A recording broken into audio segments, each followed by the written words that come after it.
Thank you as the 2020 Annual Catholic Appeal draws to a close. Thank you to the Annual Catholic Appeal donors. Thank you to the donors from the Annual Catholic Appeal. From all of us here at Catholic Communications, we thank you. Thank you from Riggs Place to all the donors from the Annual Catholic Appeal. From the Office of Faith Formation, thank you. This message from our grant recipients is for you, the generous faithful of the Diocese of Springfield. Coming up on this edition of Reel to Reel,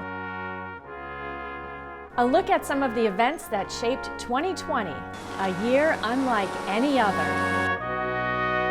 These stories are coming your way next on Reel to Reel. Happy New Year and welcome to Reel to Reel. Today we're recapping 2020 with stories that made an impact in the Diocese of Springfield. It certainly was a year that, if I'm being honest, most of us would like to forget.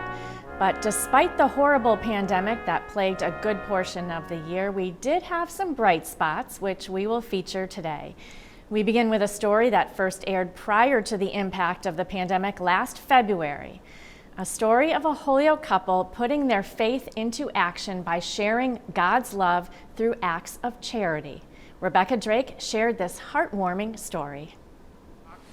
After nearly 2 years of marriage, Suzanne Picard and Richard Baer might still be mistaken for newlyweds. The couple, who are regular volunteers at Kate's Kitchen in Holyoke, say their love for each other is built upon the love of God and neighbor inspired by their Catholic faith. It's very important to us, and when it's really about giving and love, and that's what the foundation of our marriage is the love that we share not only with one another but with our families and our community. When I think of the greatest of the commandments, to love God and love your neighbor, well, how does one do that? Well, I think it's important to do it, to put it into action.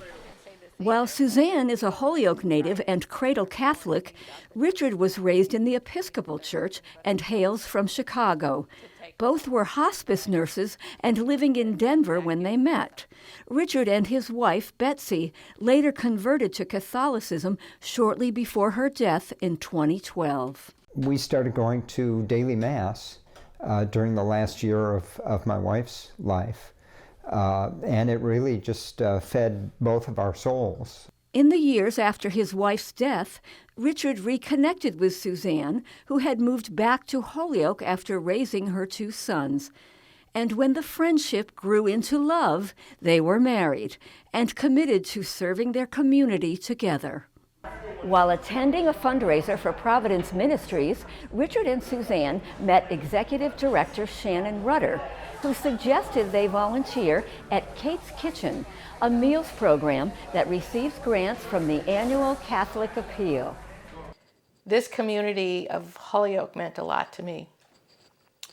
And so that seemed the way to go, to give back to this community and to the folks, that are underserved in this community. And there's certainly a tremendous food insecurity here. But through their volunteer work at Kate's Kitchen, they are doing much more than filling plates with food. And Kate's Kitchen is our cornerstone program here in South Holyoke. We are dedicated to welcoming folks into our community kitchen from 12 to 2 each and every day, no questions asked, as our guests. And so folks come in and they are served meals. So it's what makes it very cool at Kate's to me is the dignity and the compassion that is shown. During their time at Kate's, Suzanne and Richard also have become part of a close community of staff, volunteers, and Providence Ministry clients. So having gotten to know the community that we serve, the fellows from upstairs, the other volunteers, the people who work in FoodWorks and the chefs, it's a really tight community. And the folks, our guests, our clients that come are so grateful. They'll just pop their head in the kitchen and say, thanks for the great meal. It was wonderful. And do you have seconds? Richard, who is fluent in Spanish, says he especially values the friendships he has formed with Kate's Kitchen guests and staff. I will sometimes be doing dishes Well, Suzanne is like the cafeteria lady, so she's always, but I might be working the dishwasher, but often I have the opportunity to go out and either help serve the guests or just visit with them, and there are a number of them that we've gotten close with. During their interview with Catholic Communications, the couple said they can assure donors to the annual Catholic Appeal that they are making a difference. I don't think Providence Ministries would exist without the donations and the contributions from the community, from our Catholic community. This is a great appeal and a great opportunity to help those. You know, if you can't volunteer there, there's always something you can do. And those who donate monetary gifts can be sure that those dollars are being well spent. The money goes a long way. It's really making a difference. I mean, we're serving 100 to 150 meals every day. 366 days this year. Yeah, so it's money well spent, and it's not wasted. It's well worth the contributions. For Richard and Suzanne, the experience of volunteering isn't only about what they give, but what they receive. We're getting to hang out with folks who appreciate us, and we appreciate them, and it's about kindness. It fills us as much as we hope that we fill them. Yeah, it's just a very warm environment, a loving environment, and feeding the hungry and loving them sincerely, showing them a kindness and our joy. God's gift of love, given and received with grateful hearts by Kate's Kitchen volunteers Richard Bear and Suzanne Picard. For Real to Real, I'm Rebecca Drake. Just 1 month after we brought you that story, we all found ourselves in the grip of the COVID pandemic. Less than a month later, it was like the world just came to a halt. Churches, schools, agencies in the diocese grappling with the onset of a virus like we had never seen in our lifetimes. And as you will see now from my story, which aired on March 22nd, we thought it would be over in just a few weeks. It's now a familiar sight: closed churches, empty parking lots, and vacant schools. An unprecedented time for the Catholic Church, says Monsignor Christopher Conley, rector of St. Michael's Cathedral in Springfield. And in contrast to other times of emergency, the church is a place where you could go to pray. I think back to even 9/11. People went to their church naturally to be in community and to pray. This time's very different. We're told to, and with good reason, to keep the churches closed. On Monday, March 16th, Springfield Bishop Mitchell Rosansky issued further directives regarding efforts to prevent the spread of the coronavirus in the Catholic parishes throughout western Massachusetts.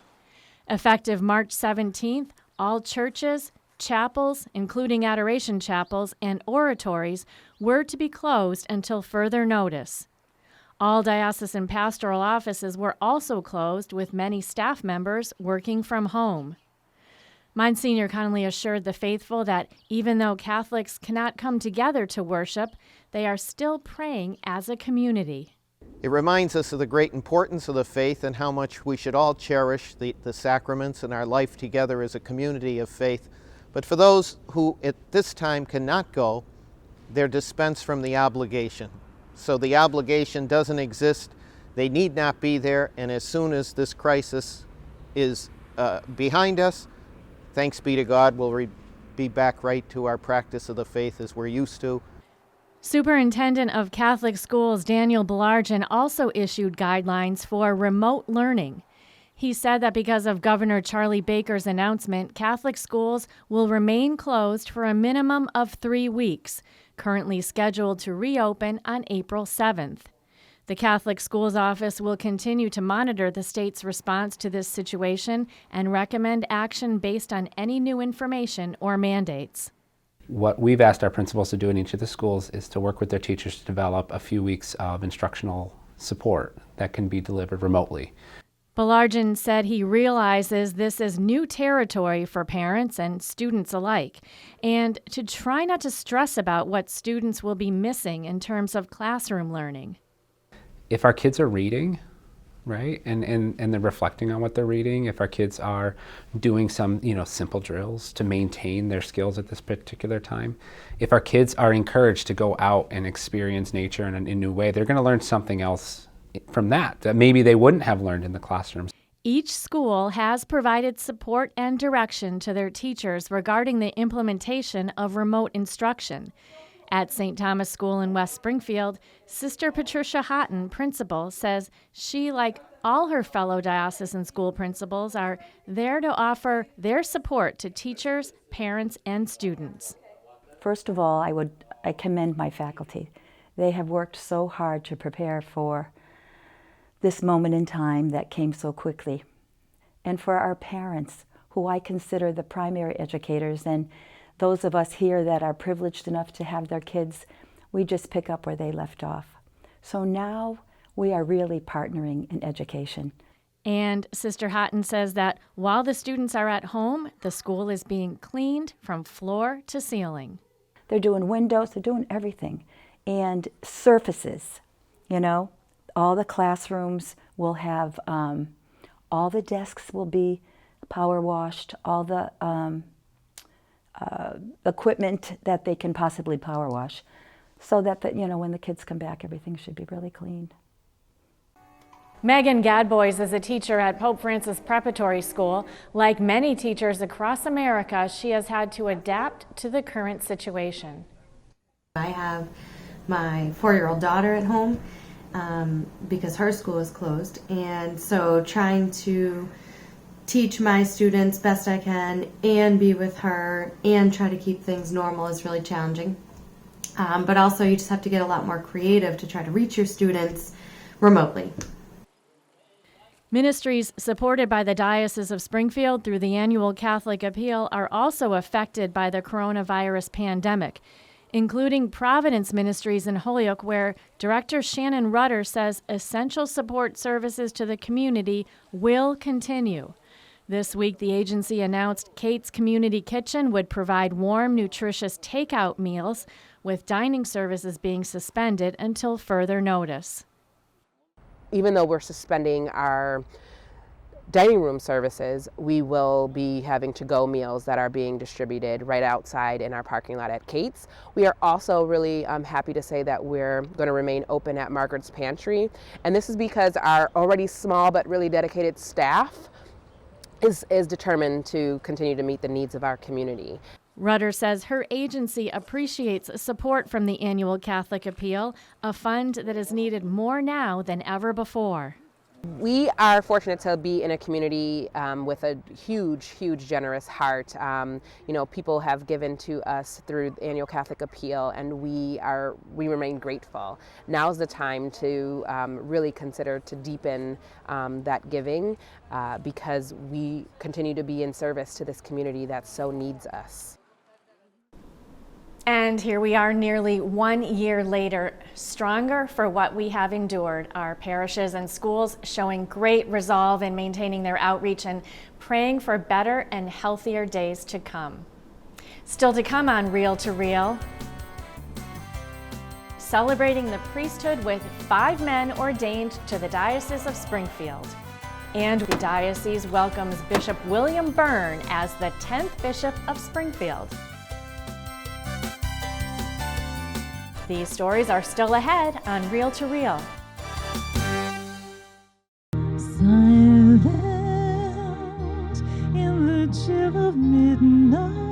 The Chalice of Salvation, your weekly spiritual connection. I'm Brother Terrence Scanlon, your Chalice host, inviting you to take time out of your busy day and join us Sunday morning. We welcome Father Mark Stelzer as our Mass presider and celebrate the Feast of the Holy Family.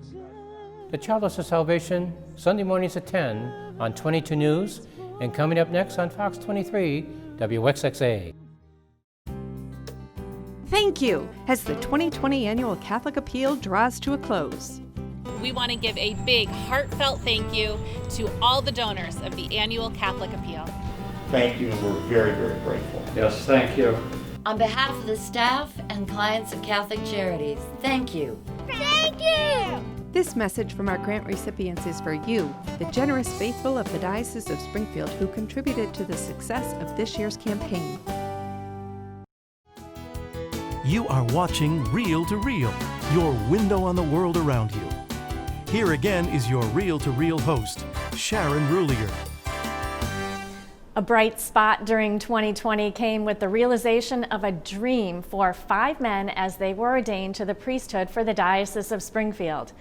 While the COVID-19 pandemic led to the cancellation of their original ordination date in early June, the priests were finally ordained August 16th in St. Michael's Cathedral. Carolee McGrath was there and has our story. In the midst of a pandemic which has brought isolation, suffering, and uncertainty, 5 men cast their cares upon Jesus as they processed into St. Michael's Cathedral, ready to serve him and his church.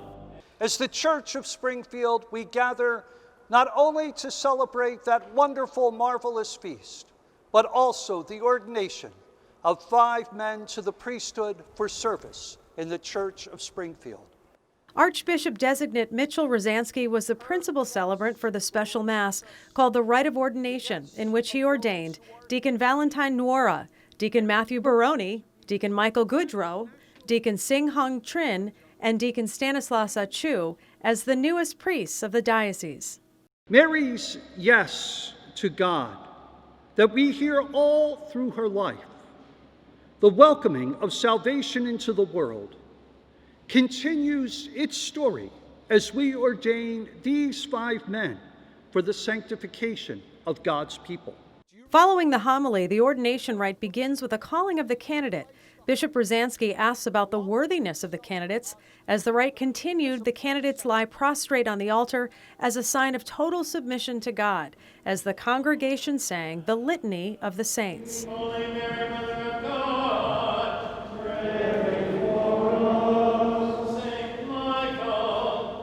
This is followed by the laying on of hands, the most solemn part of the ceremony.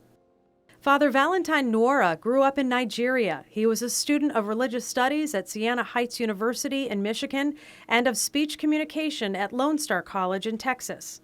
Father Nuora will be the parochial vicar at Our Lady of the Blessed Sacrament Parish in Westfield. My hope is contained in my joy that our Lord Jesus Christ received the gift of sonship from the Father, and today he has shared that gift of being son with him through the priesthood. And so this is what I expect to share with the people of God, the gift of the priesthood that Christ has given me. Father Matthew Baroni is from Chicopee and attended the former St. Patrick Elementary School and Holyoke Catholic High School and Our Lady of the Elms. He will be the parochial vicar at St. Thomas the Apostle Parish in West Springfield. So I'm just very excited to get to work in the parish, to be able to minister to the people of the Diocese of Springfield, and to be able to bring the sacraments to the people is a great gift that God gives us through ordination. Father Michael Goodrow grew up in Wilbraham, where he graduated from Minnechaug Regional High School. He earned a Bachelor of Science degree in History from UMass. He will be the parochial vicar at St. Joseph Parish in Pittsfield. I'm hoping just to work with the people as much as possible. Some of the people, maybe that they're afraid to come to church or have been away for a while, to reach out to those parishioners. You know, some of the people on the rolls, maybe that they say, you haven't been there in a while, maybe give them a call and invite them back. Father Sin Hung Trin was born in Vietnam and spent 17 years in a refugee camp in the Philippines. Father Trin will be the parochial vicar at St. Paul the Apostle Parish in Springfield. My hope in my ministry is to bring the love of God to the people, so that make God always present in their life. Father Stanislaus Achu also grew up in Nigeria. He attended Providence College before entering St. John's Seminary in Brighton. Father Achu will be the parochial vicar at Holy Name Parish in Springfield. Well, I'm hoping to share with the people of God and the people of Springfield this gift of the priesthood that God has given to me, which he has given to me to help bring people to him, to help spread his joy, his gospel, his love, and to let them know that he is with us always until the end of time. Father David Darcy is the co-director of vocations. The mission, once they are ordained, is to go out into the parish and to serve the people of God as a priest. Being able to celebrate the sacraments, I mean specifically the celebration of the Mass, to truly bring Christ to the people is an incredible gift, not only for the people but for the priest. And while there was no doubt disappointment that the ordination had to be delayed, many believe it was God's providence, with the new date falling on the Feast of the Assumption of Our Lady. What a beautiful feast of Mary's Assumption, of the celebration of the completion of her life and her maternal care for all of us, to ordain these 5 priests for service here in the Church of Springfield. And so these priests invite everyone to pray to Jesus through Mary, and they say they're looking forward to bringing Christ's love, mercy, and hope to the people of the Diocese of Springfield. Reporting for Reel to Reel, I'm Caroline McGrath. And congratulations to the 5 new priests. It was so wonderful that they could be ordained by Bishop Rosansky before he left to become the new Archbishop of St. Louis. News which Catholics woke up to back on June 14th. And even though it was hard to say goodbye to now Archbishop Rosansky, the diocese joyfully embraced the 10th Bishop of Springfield, William Byrne, as he was ordained and installed on December 14th. Caroline McGrath returns now with our last segment.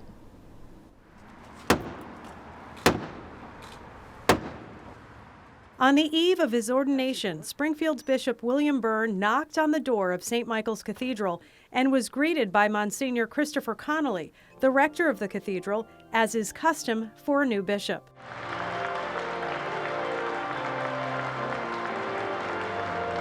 And the priests and deacons of the diocese were excited to welcome him. I know it was really exciting when you heard the knock at the door and to think about welcoming our newest bishop, full of life and full of enthusiasm. And I think that people shared that with him tonight. It was just kind of a natural response to applaud. Priests and deacons gathered on Sunday for evening prayer, which is part of the Liturgy of the Hours, to pray for the new bishop and the people he will lead. Due to COVID-19 restrictions, the evening prayer service was invitation only and was attended mostly by priests of the diocese and Bishop Byrne's family, as churches are restricted to 40% capacity. Father Bill Hamilton of the Office of Worship was also on the Episcopal ordination and planning team. Collaborating and working with him already has just been a great gift. So there was that excitement, him coming into his church. This will be his church tomorrow, and saying, we're glad that you're here and we're here to support you. The next day, Bishop Byrne was both ordained and installed as the new Bishop of Springfield at the 2 p.m. Mass. Boston Cardinal Sean O'Malley was a principal celebrant, with Bishop James Cecchio of New Jersey and Bishop Austin Vetter of Montana as concelebrants. And remember always that your ministry is above all a call to follow Christ. You responded generously 26 years ago by embracing a vocation to the priesthood. Today is a second call. Like Peter, you are being called to a deeper conversion, to a vocation of love and service. Cardinal Wilton Gregory of Washington, D.C., Cardinal Donald Wuerl, Archbishop Emeritus of Washington, New York Cardinal Timothy Dolan, St. Louis Archbishop Mitchell Rosansky, Worcester Bishop Robert McManus, and Springfield Bishop Emeritus Timothy McDonnell were also concelebrants seated at the altar. Pope Francis named Bishop Byrne as the 10th Bishop of Springfield in October. He's a native and former priest of the Archdiocese of Washington. During the rite of ordination, Bishop Byrne was presented to Cardinal O'Malley. The apostolic letter from Pope Francis was then read aloud by Archbishop Christophe Pierre, the apostolic nuncio to the United States. Bishop Byrne then walked the letter down the center aisle of the cathedral.